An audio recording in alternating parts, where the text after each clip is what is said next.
They gave me one blanket and the door I had been born behind. And then they shut that door, and the sound it made was not loud. I have thought about that since, how the cruelest things in a life arrive quiet. It was the 11th of October in the year 1886, in a low town called Pell's Run, set against the eastern shoulder of the Wind River country. And I was 19 years old, and the man who pulled the door was my uncle Royce Tyndall, who had taken me in 3 winters before and counted the cost of me every day since. He did not shout. He said I ate more than I earned and that a grown girl with no husband was a stone in a man's boot, and he set the blanket in my arms, a gray wool thing thin as a church collection, and he told me the road was as good a home as any for a body, too proud to be grateful. I want to tell you the rest of it the way it happened, slow, because the slow telling is the only honest one, and because the woman I was that morning did not yet understand the one thing that would carry her through. Stay with me a while. There is warmth at the end of this, I promise you, though we walk through a great cold to reach it. What I had, instead of money, was my father's hands and the years I had spent under them. Tomas Hale was a stonemason out of the Cornish country before he ever crossed water, and he died of a chest sickness when I was 14, and he left me no coin and no land and no name worth marrying into. What he left me was the feel of rock. He used to take my small hand and lay it flat against a face of granite and tell me to be quiet and listen with my palm, that every stone has a grain the way every man has a temper, and that you do not fight the grain. You find it, you read it, you let the stone fall the way it already wants to fall. I was 6 the first time he did that, and I remember being impatient with it, wanting the hammer and the noise and the breaking, and I remember him closing his rough hand over my small one and holding it still against the cold face of the rock until the impatience went out of me, and only then giving me the chisel. He would not let me strike a stone I had not first listened to. A mason who breaks before he listens, he said, makes gravel his whole life and calls it work. He showed me how a wall that leans inward by a thumb's width for every foot of its rise will stand against a push that would topple a wall built plumb and proud. And he made me build the same short wall a dozen times in our dooryard, plumb the first way so that a season's frost would shoulder it over, and battered the second way so that I could lean my whole weight against it and feel it lean back into the ground, patient, unbothered. He showed me how to seat a stone so its weight pinned its neighbor, how to break a rough block to find the flat bed hidden in it, how to cross every joint so no two seams ran together into a line a frieze could open, like a seam in cloth. He showed me how a roof of slabs could carry a hill of snow if the load was thrown to the walls and not the span. In Cornwall, he told me, he had helped raise sea walls that had stood 100 years against an ocean with not a spoonful of lime in them, dry stone fitted so true the water ran through and never lodged, and he had been a boy at his own father's elbow, learning it the way I was learning it at his. I did not know I was being given an inheritance. I thought I was being given chores. That is the way of the only inheritance worth having, that it comes to you disguised as work. You do not know its worth until the day the world takes everything else and leaves you only your hands.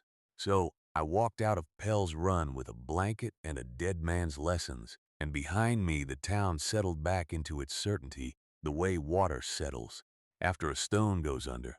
I did not go far.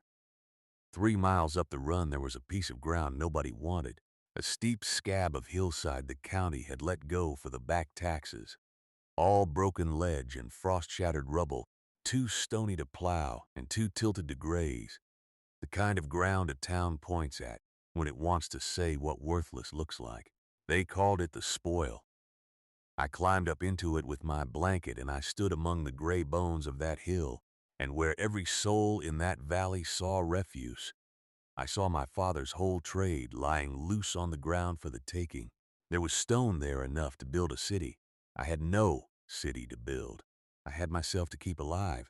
and one winter coming that I could already smell in the wind, a dry iron smell that my father had taught me to fear.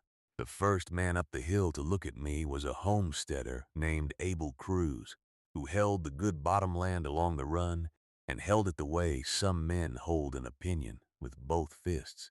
He came on a Sunday with two others behind him, and he sat his horse and watched me prying a flat ledge stone loose with a fence rail I had found, and he let his mouth work at the toothpick in the corner of it. And he said, loud enough to carry, that he had seen a great many fools in his time, but never one who meant to keep house in a rock slide. The men behind him laughed, the easy laugh of men who are warm and fed. Abel turned his horse, and as he went he said the word that the whole valley would fasten on to me for the length of that winter. He called my work the Stone Folly, and he said it the way you would name a sick calf you did not expect to keep. And he rode back down to tell the porch what he had seen. I want you to understand I did not hate him for it.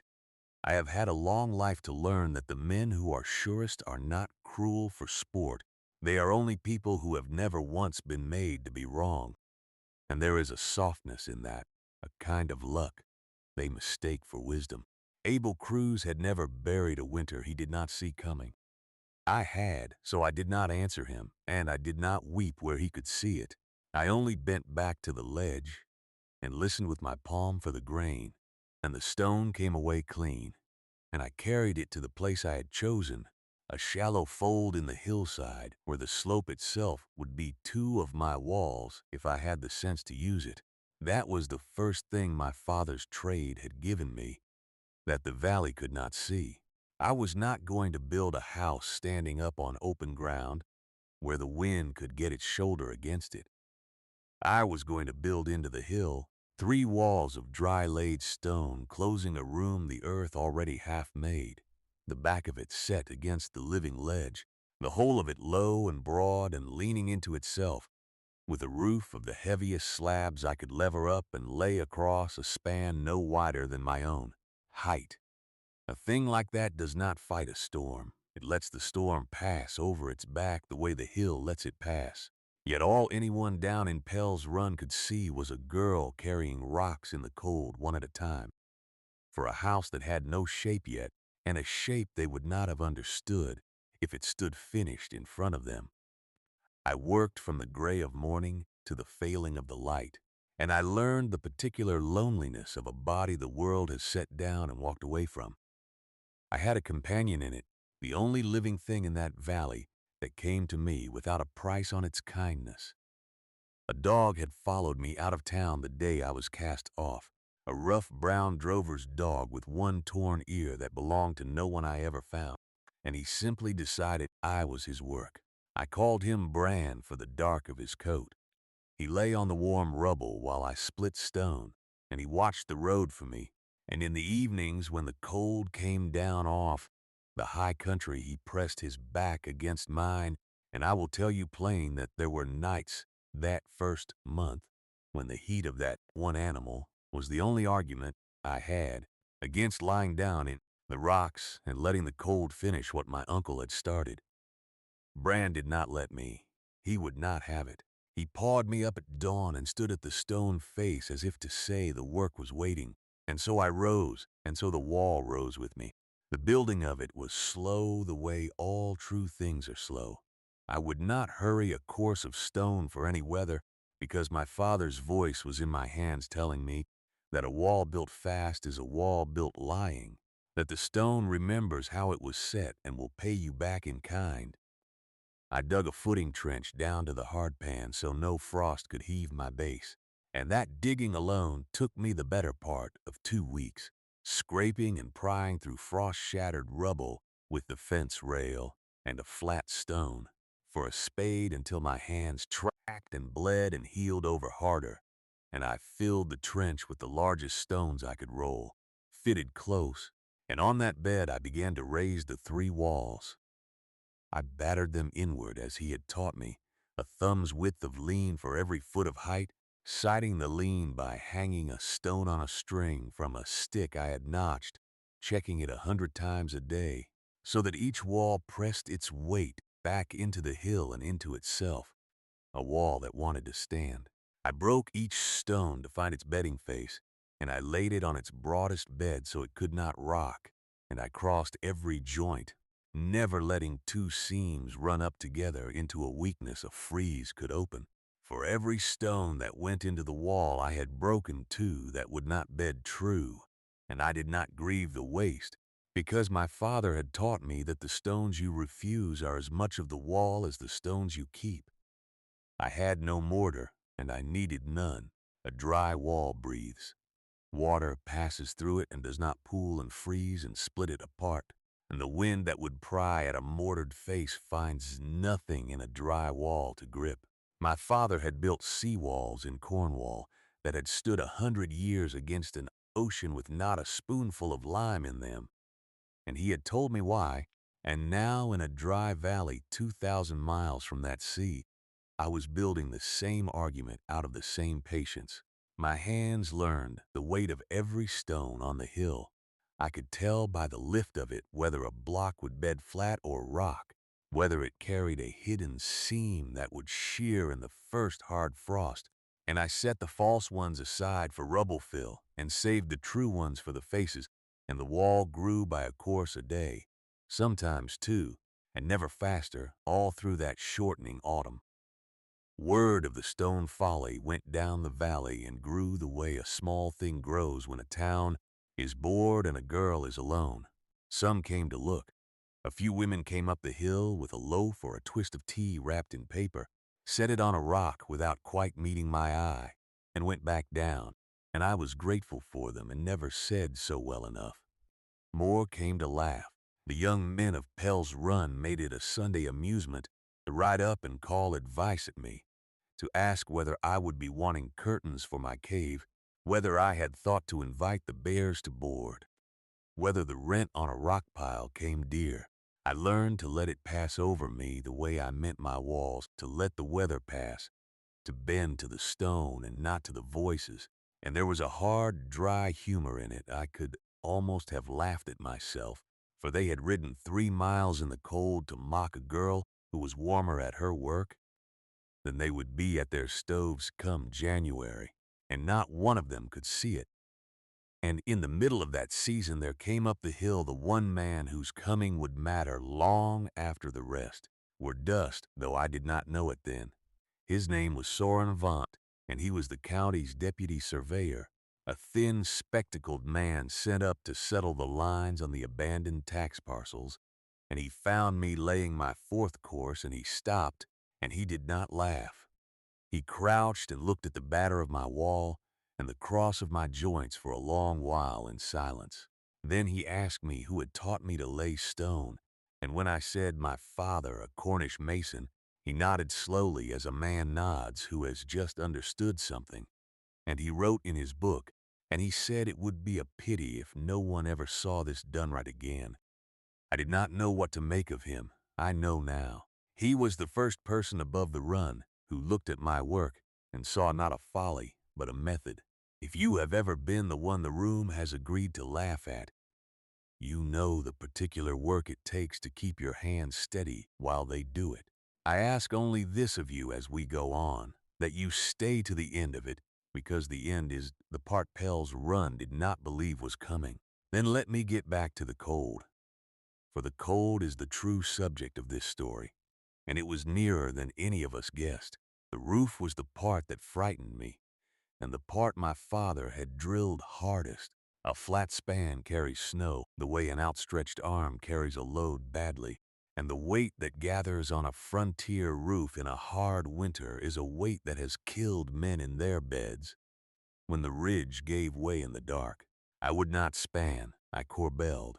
I stepped each of the upper courses of the side walls inward, a hand's breadth at a time, so the walls themselves crept toward each other as they rose, narrowing the gap I had to bridge until it was a slot scarcely wider than my shoulders. And only then did I lay my roof slabs across, the heaviest I could quarry, bedded deep onto the walls, so that every pound of snow that came to rest on them was thrown outward and down into the battered walls, and from the walls into the hill itself.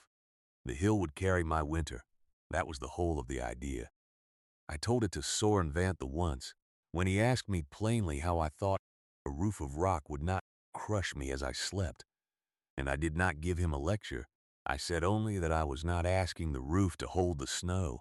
I was asking the hill, and the roof was only how the hill and the snow were introduced. He wrote that down too. He said he had been to a college and never heard it put so square. By the middle of November, I had my room closed and a stone hearth built into the back ledge. With a flue I had threaded up through the rock to draw, clean, and I had a low door of split planks I had begged and bartered for, hung to open inward so no drift could ever seal me in.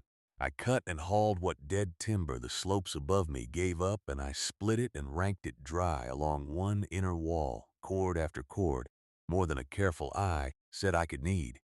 Because my father had taught me that you do not lay in fuel for the winter you expect. You lay in fuel for the winter that comes. I salted and I dried and I stored. I packed the gaps of my dry walls on the inside with moss and clay against the draft, while leaving the outer face open to breathe. And all the while, the valley below me went on with its confident ordinary business, banking its frame houses with a foot of loose straw, trusting to stove and chimney and the way things had always gone. And on the few cold nights so far they had been right to, and every right night made them surer.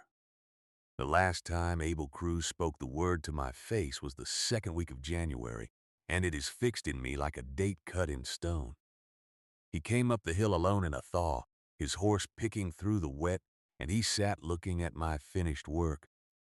The low, broad back of it humped into the hillside like something the earth had grown, smoke standing straight up from my flue in the still air, and I think some part of him was unsettled by how snug it looked, because a man does not ride 3 miles to repeat a joke he is sure of. He looked a long while. Then he gathered the old certainty back around himself like a coat, and he said it was a clever enough kennel for a girl and a cur, and that when the real weather came, I would be glad enough to come down and beg a place by a Christian stove. And he called it the Stone Folly one last time, and he turned his horse down the hill. He did not know, and I did not know, and not one soul banking straw against their clapboard in the valley below knew that the weather he spoke of as a thing far off had already left the high country and was coming down the back of the Wind Rivers toward us. That was the last easy week any of us would have for a long time.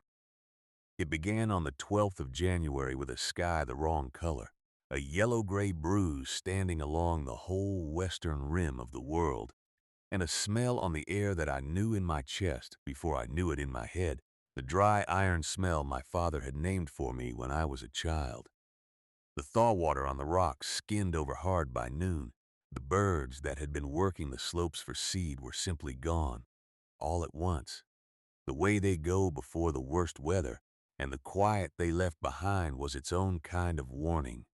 By dark, the wind had come around to the north and stood against the hill like a wall, pushing a wall, and the first snow came not falling but flying, sidewise, fine as ground glass, the kind that does not pile so much as drive, that finds every seam in a frame house and lays a white line of itself across the floor inside. I had spent the afternoon doing the last small things a body does when it can feel a great cold coming, carrying in the last of the split wood, banking the moss tight into the inner joints, filling every vessel I owned with water before the spring should freeze to its stones. And I worked without hurry, because hurry is how a person forgets the one thing that saves them. I brought Bran in and barred the inward door and built my fire up careful, and I sat in a room of stone with the hill at my back, and I listened to a thing come down on the valley that I have heard called, in the years since, the hard winter, and the worst of it that men still measure other storms against, the great cold of '87. It did not stop. That is the thing the telling can never quite carry, that it simply did not stop. The wind blew without slackening for 9 days. The cold came down behind the wind and kept coming. past every mark the valley had a word for, and the one man in Pell's Run who owned a spirit thermometer, the storekeeper Lot, would say afterward that on the worst of those mornings it read 51 degrees below the freezing mark, and then the spirit drew down into the bulb and gave up measuring. Cattle that had wintered fine on the open bottom for 10 years stood and died where they stood and were drifted over in a night. The snow did not fall in flakes a person could name. It came as a single moving country of white, and a man who walked out his own door to his barn could lose the barn in 6 steps and be found in the spring 40 feet past it. I knew none of that from inside my hill. I knew only my own small kingdom, the fire steady on my hearth, the heat soaking into the stone of my walls all day and giving it back all night so the room never woke cold, the slabs of my roof bearing a weight of snow I could only guess at, and bearing it in perfect silence, throwing it down into the walls, and the walls throwing it into the hill exactly as a dead Cornishman had promised me they would. I burned through more wood than I had ever burned, 2 armloads where one had done in milder weeks, and still my ranked cords along the wall went down slow enough that I never once had to count them with fear, because I had laid in for the winter that comes, and not the winter I hoped for. Bran slept at the fire and did not so much as lift his head at the wind. I was 19 years old and cast out with 1 blanket, and I was warm. Down in the valley, they were doing their arithmetic in the cruelest figures there are. I learned the sums later, and I will set them beside my own so you can feel the gap the way I felt it, because numbers are the only honest way to say what that storm was. The crew's place burned its last rail of fence on the 6th day, and after that Tat burned the furniture, a chair, and a table at a time to keep the children from the cold, and they lived, the 5 of them, huddled in one room under every quilt in the house, with the frost standing thick on the inside of the walls. Others were not so fortunate in their arithmetic. Old Father Pruitt, who had a frame cabin and a half-cord of green wood, and a sureness that the weather would break, was found when it did break, and a family of newcomers named Ash out on the flat, who had no neighbor near enough to reach, were 4 when the storm came and were 2 when it left. The valley counted 11 dead across those 9 days, and better than 300 head of stock, and they counted it in the spring with a particular silence of people who had been certain of a thing and had been corrected by something that did not care how certain they were. And in my hill, across those same 9 days, the count was this: 2 living things, 1 fire that never went out, not one of us lost. On the 4th day of it, in the white blind howl of the worst afternoon, I heard a sound under the wind that was not the wind. It was Bran, up off the hearth and standing rigid at the door with the hair lifted along his spine. And then I heard it too, a thin broken knocking against my planks. No fist behind it, hardly anything behind it. I threw the bar and put my shoulder to the inward door, and the cold came in like a struck blow and folded against the lee of my doorway, where the shape of my hill had killed the wind in the one place a body could shelter, was Abel Cruz. He had gone out from his own foundering house to try for the Lot place and the spirit thermometer and some last hope of help, and he had lost the valley entire in the white. And the only dark mark in all that blind country, the only thing standing proud enough of the snow to steer a dying man, had been the smoke from my flue standing in up off the back of the stone folly. He had crawled the last of it. I got my hands under his arms, and I dragged him in over my own threshold and barred the door behind him, and I laid him by my fire where Bran had made room, and I worked his frozen boots off and chafed the death out of his hands and fed him melted snow off a spoon until the shaking took him, which is the body's own fire relighting. For a long while he did not speak. He lay and stared up at the underside of my roof, at the great slabs bearing their unseen mountain of snow without a tremor, at the heat standing in the room like a living thing, and his eyes went around the walls, My father's hands had taught mine to lay, and the silence held until I thought he had slept. Then he turned his head and looked at me, and his voice when it came was a cracked and broken thing with no certainty left in it anywhere. He said, "This is the warmest room in the valley." That was all. There was no more in it than that, and there did not need to be more, because a man like Abel Cruz does not say a sentence like that without saying everything underneath it. And we both heard the everything, and neither of us spoke it. I gave him more water. The wind went on outside as if nothing in the world had changed, and inside the fire ate quietly at the dry wood, and the stone of the walls gave back its slow heat, and the dog lay between us as though he had arranged the whole thing. I did not tell Abel that he had been wrong. The storm had told him, in a voice neither of us could argue with, and there is no cruelty so unnecessary as repeating what a man has already learned in the cold. He stayed 3 days until the wind dropped enough to see the valley, and in those 3 days he did not call my house a folly. He sat against the warm stone with his ruined hands wrapped in my cloths, and he watched the roof hold. And once I saw him reach out and lay his palm flat against the inner wall, the way my father had laid my hand on the granite long ago, as if he too were trying to listen to the stone. And I think for the first time in his confident life, Abel Cruz was quiet enough to hear something. When the storm finally broke on the 9th day, the valley came up out of itself slow and stunned, digging for its dead and its living both. And the first thing that the survivors saw, when they could lift their eyes to the high ground, was the smoke still standing off the stone folly as it had stood every hour of 9 days. And they understood without a word being said among them that the girl they had set out on the road with one blanket had kept a fire lit through, a thing that had killed 11 of their own behind good frame walls. Abel Cruz walked down the hill on the 10th day on his own feet, and he was not a man given to speeches, and he made none. He only told it plain in the store and on the porch. The warmth of that room and the silence of that roof under all that snow, and a thing told plain by a man everyone had believed travels further than any boasting. Soren Vant came back before the snow was even gone. He came with his book and a second man from the county, and he had me build a short length of wall in the spring so he could draw it course by course. The footing to the hardpan, the batter of the face, the cross of the joints, the corbel of the roof, and he wrote down beside his drawing the thing I had said to him about the hill carrying the winter, and he carried it down out of the valley to places I would never see.